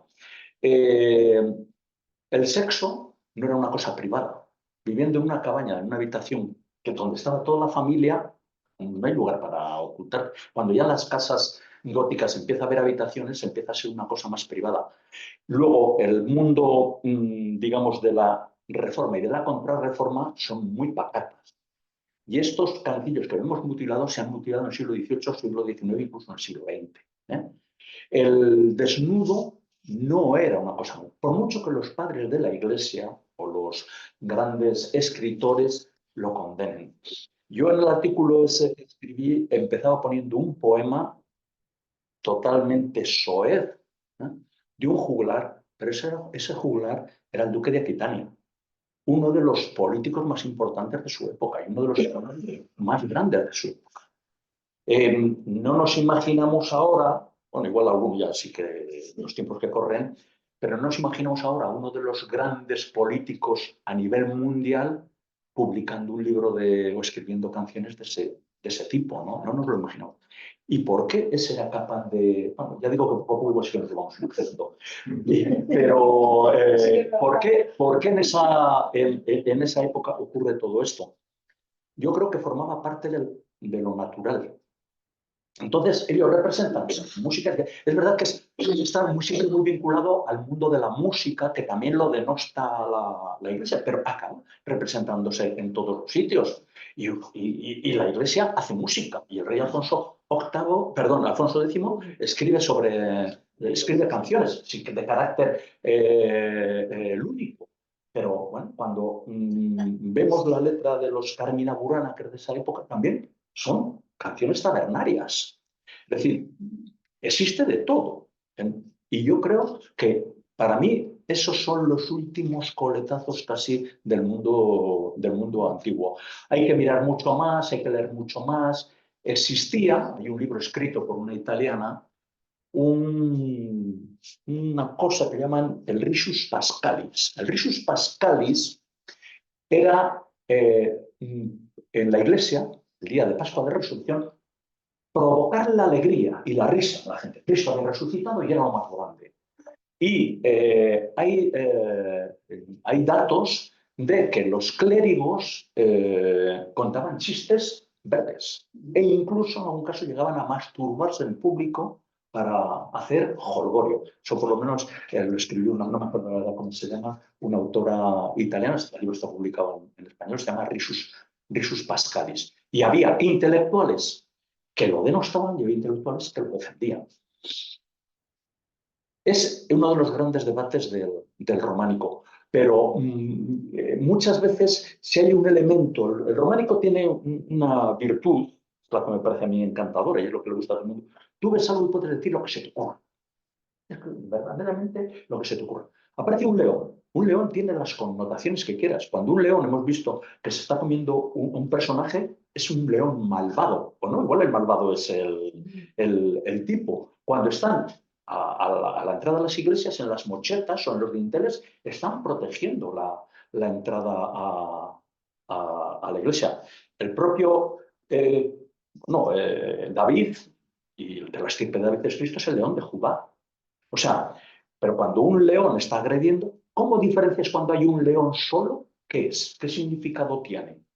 Cuando hay un ciervo, ¿qué significado tiene? Cuando hay un músico, sabes que es un músico.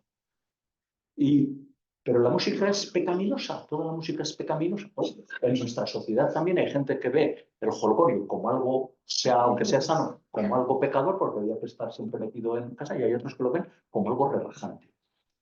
Mi idea es esa, de que estamos ante una escena, como una escena de caza, una escena de museo. Y es muy curioso que las mujeres aparecen con toca. Muy por lo general hay algún caso que no. Pero, es decir, con el pelo cubierto. En la Edad Media se diferencia la casada de la soltera, porque la soltera es la mujer en cabellos, con el pelo suelto, y la mujer casada es la mujer tocada, con el pelo cubierto, como van las musulmanas, ¿no? O sea, esa es... y sin embargo, cuando vemos todas estas representaciones, cuando se conservan, Cervatos, que es muy conocido, la mujer siempre lleva el pelo cubierto, es decir, es una mujer casada, lo cual se supone que el de enfrente es su marido, no un adulterio. No lo sé. Sí. Son preguntas. Bueno, primero agradecerte porque es un placer estar aquí. ¿Verdad? Muchas gracias. Se me está haciendo muy tarde. Dos preguntas ya rápidas. Una de ellas que tiene que ver con las cabeceras, con los ábsides. Sí. Los románicos son circulares en su mayoría, pero también ese cuadrado. Sí. Los ábsides cuadrados, ¿podríamos hablar de unos siglos en los que son específicos o...?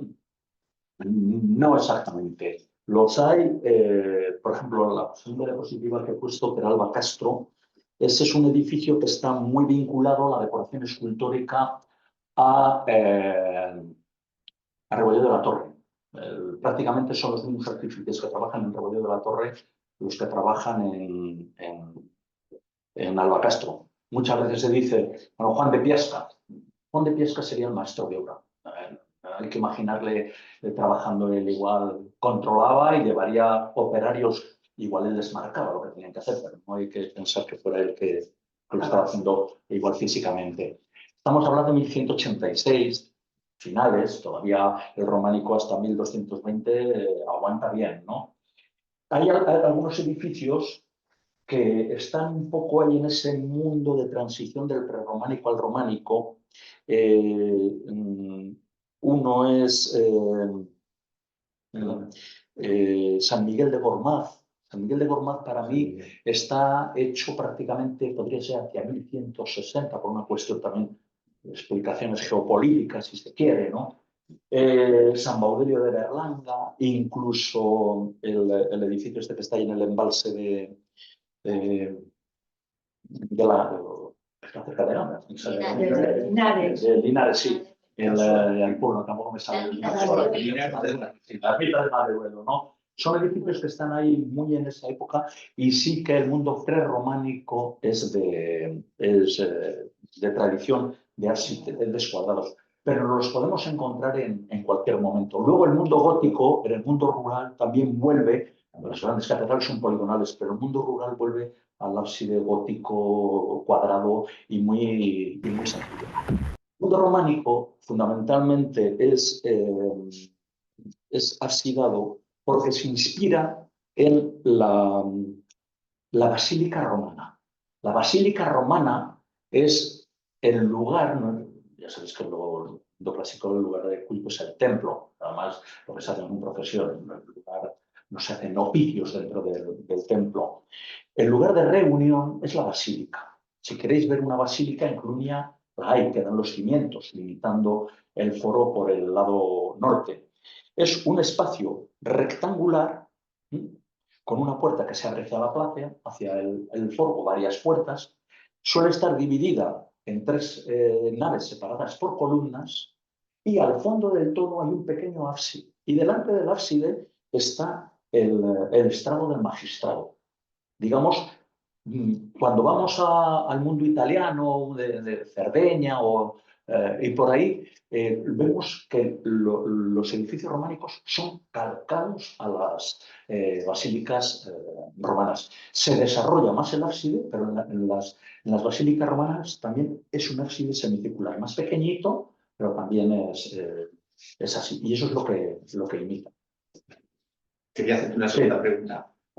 Hacía mucho que no escribes en la revista Biblioteca. Me gustaría que tuvieras una valoración de la revista y su futuro. Y yo creo que hacía 4 o 5 años que lo escribes. Sí, hace unos cuantos años. Cuando me llama Pilar, el año pasado me llamó y le dije que no podía, que es que estaba metido en 50.000 tinglos. Digo, mira, me jubilo en octubre, ya para el año que viene, pero según se va acercando el tiempo veo que estoy más liado que antes, ¿no? Hombre, la revista Biblioteca es un elemento muy interesante, sobre todo porque pone actualiza mucho el conocimiento histórico y artístico, cultural en general, de toda esta zona de la ribera, saliéndose un poco igual de los límites de Burgos. Yo siempre les propuse que tenían que ocupar un poco más el Duero, ¿no?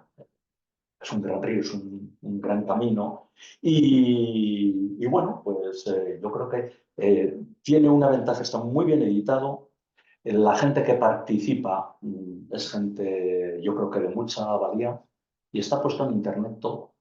Con lo cual, no tienes que irte a una biblioteca en un sitio, ellos inmediatamente lo cuelgan en internet.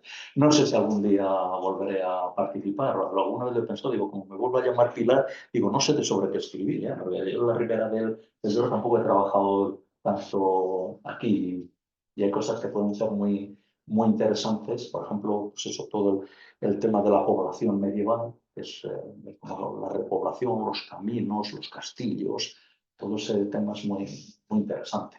Porque cuando vemos los castillos pensamos que son todos como el de Peñaranda, de aquí, y esos son castillos muy tardíos, hubo castillos ya desde el siglo X. Las torres de vigilancia de la zona. Las torres de vigilancia de la zona, sí, sí. Claro. Sí, hay más de las que parece. Hay más de las que parece, pero es complicado encontrarlas. Ya, bueno. Es También se ven paredes por ahí. Sí. Sí, porque como yo no quiero Sí.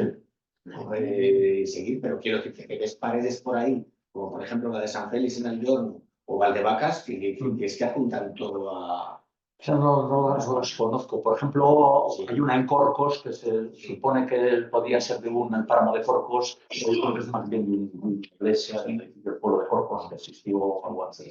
En Rubiales.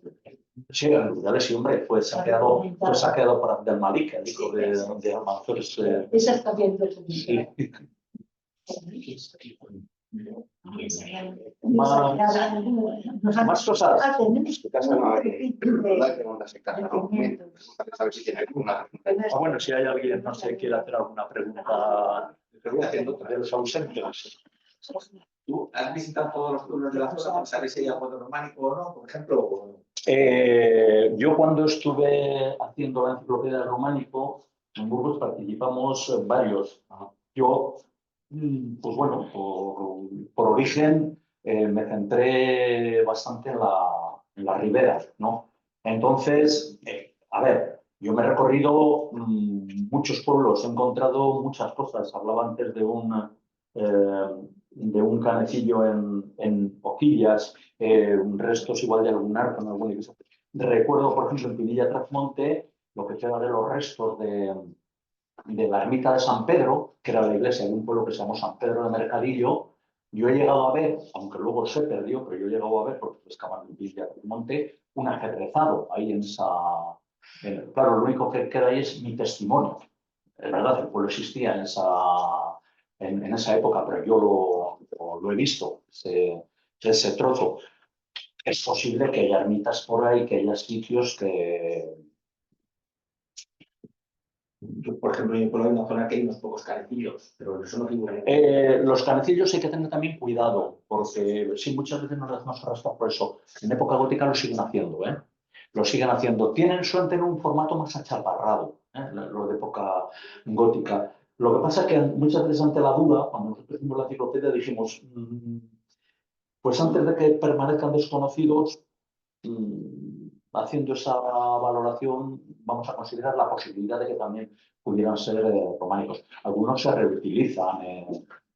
Pilas bautismales es lo que es posible que queden más. En Burgos hay muchísimas, pero es posible que queden más porque ahora tú ves una iglesia gótica por todos los sitios y no se te ocurre igual entrar a ver si hay una pila bautismal. Por ejemplo, en Gumiel de Mercado, en mi pueblo, las dos pilas bautismales son románicas. Una ya es más bien casi gótica por el instrumento que se utiliza, pero es el mismo formato que en época románica. La otra sí que es característicamente románica, incluso con decoración de unas figuras. En las iglesias no queda nada en los edificios de románico. Entonces, claro, eso pues porque yo entraba en esas iglesias, pero creo que en otras... Yo sé que en Soria nos recorrimos muchísimo también el campo y todavía siguen apareciendo cosas, que eso es lo bueno, que no se ve una cosa por cerrada. E incluso se hacen obras en un edificio y igual se limpia un muro, se hace algún derribo y aparecen también elementos románicos. Las características de las pilas bautismales ya os dicen si son románicas o no, os fijáis también si están... A ver, la pila románica suele ser una pila de vaso grande, de vaso muy grande.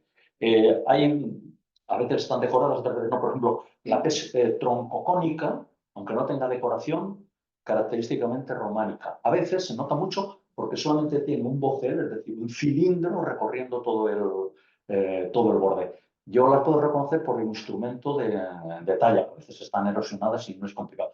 Y a veces se conservan incluso tal como estaban en origen, sobre 2 o 3 escalones circulares, grandes. En época románica ya no se bautiza por inmersión. Eso es muy de los primeros cristianismos cuando hay piscinas. Pero sí que se hace, digamos, esa representación. Lo recoge incluso las cantigas de Alfonso X. El bautizado se le pone dentro, pero se le echa agua.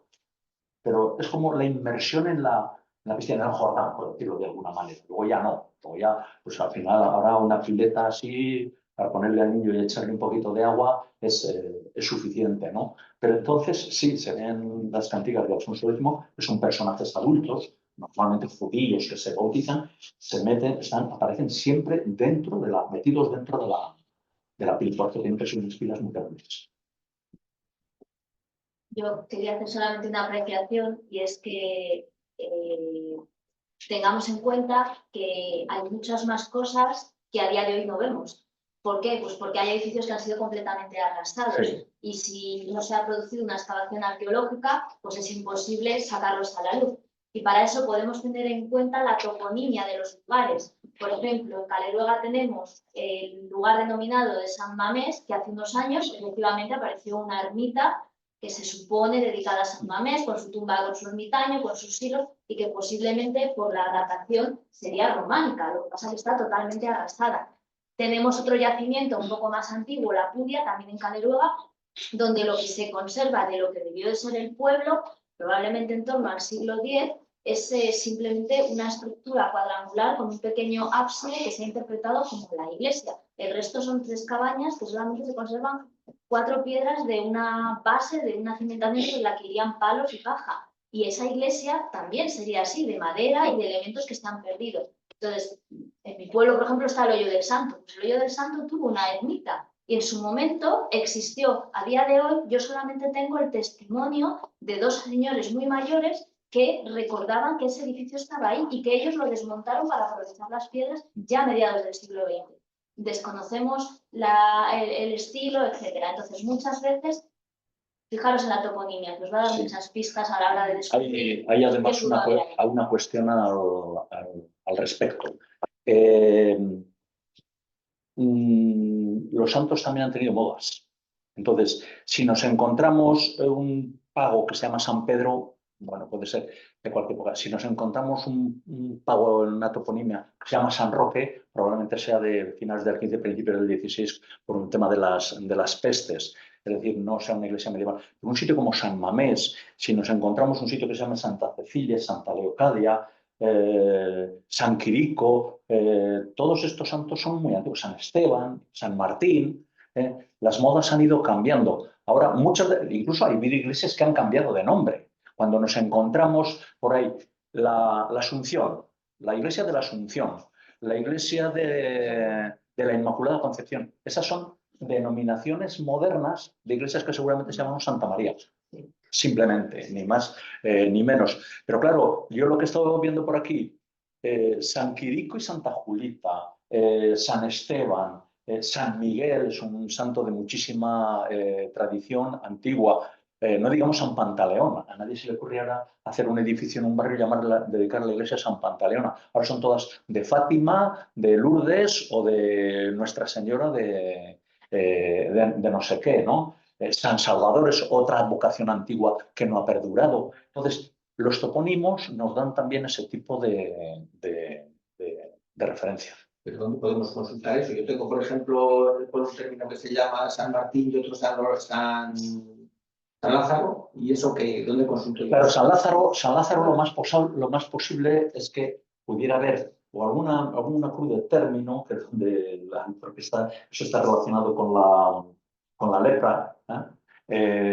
San Lázaro, yo no conozco iglesias dedicadas a San Lázaro, sí los lazaretos, se llaman así. Podría ser algún tipo de hospital, algún tipo de lugar de retiro, donde los topónimos los buscas en el 1.25.000 o en el 1.50.000, que están todos accesibles por internet. Encontrar referencias, ya si hubo algo o dejó de haber algo, pues la referencia más completa que tenemos es el diccionario de Madoz, de 1845-1850, pero a veces ni se habla de nada. A mí me gusta mucho meterme en documentos y creo que encuentro muchísimos topónimos que ya no existen ni en esos mapas. No, claro, sí, muchos más. Ha habido gente que sí que ha estado haciendo trabajos en muchos pueblos de recopilación de topónimos antes de que se perdieran, pero ahora todo el mundo es el polígono no sé cuántos, el polígono no sé cuál. Y luego también tienes que ver si el lugar es apto para vivir. Los medievales construían normalmente en lugares un poquito elevados, que no fueran buenos para el cultivo, porque lo que valoraban eran las tierras de cultivo. Por eso muchos pueblos estaban en ladera, y se cultivaban las tierras de abajo. Eso de construir ahora los polígonos industriales en las mejores vegas que hay alrededor, joder, yo si me iba a levantar a la cabeza, vamos, me fusilaba a todos, ¿no? Por inutilizar así esas tierras. Lo que sí que es verdad que poco a poco se va bajando el pueblo abajo. Hace poco hemos hecho un trabajo también que se publicar ahora sobre un pueblo en la zona del Duero, en Soria, en Andaluz, que tiene un fuero de finales del siglo XI, y se ve cómo estaba el pueblo en origen, arriba del todo, en una cota alta, y ya la iglesia románica la tienen donde está el pueblo actual. Y la iglesia románica la construyeron seguramente 50 o 60 años después del pueblo original. Pero como había dejado de ser frontera eso, ya subir hasta arriba del todo era mucha paliza.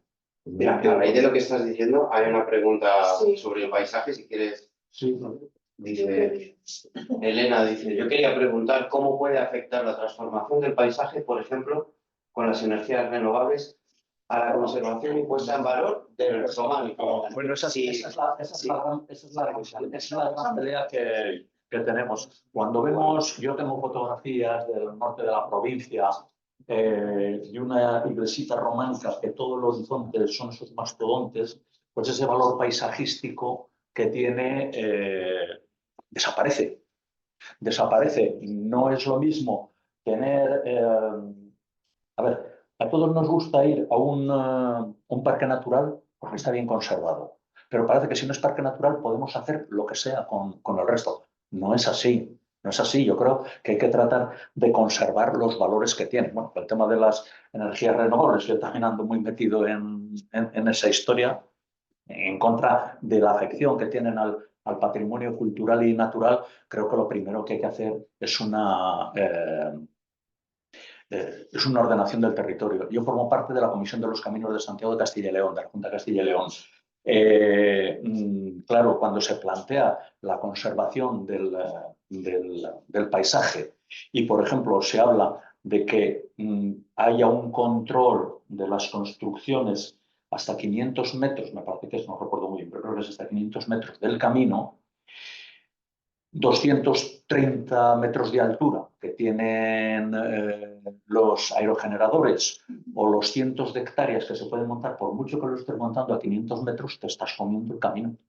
Te lo estás comiendo absolutamente. Es que hay una cuestión de escala, que es así.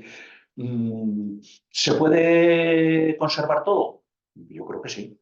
Se puede, se puede conjugar la conservación con las energías renovables, que todo lo que andamos ahí, decimos que no estamos en contra, lo que queremos es una ordenación. Entonces, bueno, es una pelea muy grande. Bueno, pues venga, ¿alguien se muere de ganas de preguntar alguna cosa aquí o en casa? ¿O vamos terminando? Que ya hemos ocupado bien 2 horas. Se puede hacer montón. Se queda preguntada. Pues nada, bien. Estás invitado a las rutas del proyecto Te enseño mi pueblo en toda la provincia de Burgos. Jaime, muchísimas gracias. Y seguimos, porque aquí hay mucha chicha, o sea que espero que se haya despertado esa curiosidad para seguir aplicando lo que hemos visto a las rutas de Te enseño mi pueblo en todos los pueblos de la provincia. Mira, lo bonito de los voluntarios, eso es un poco recuperar la figura, lo que yo decía, de los mantenedores de los edificios. No ha habido una administración que se haya ocupado de las iglesias, ha sido el propio colectivo los que lo usan, ¿no?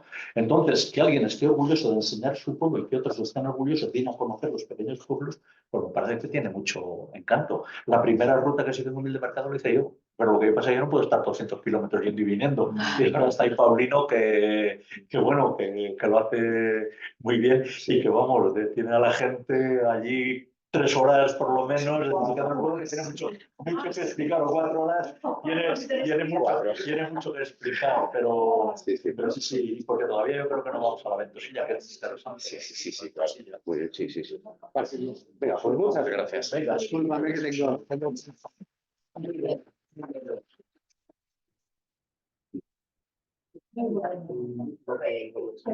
tengo...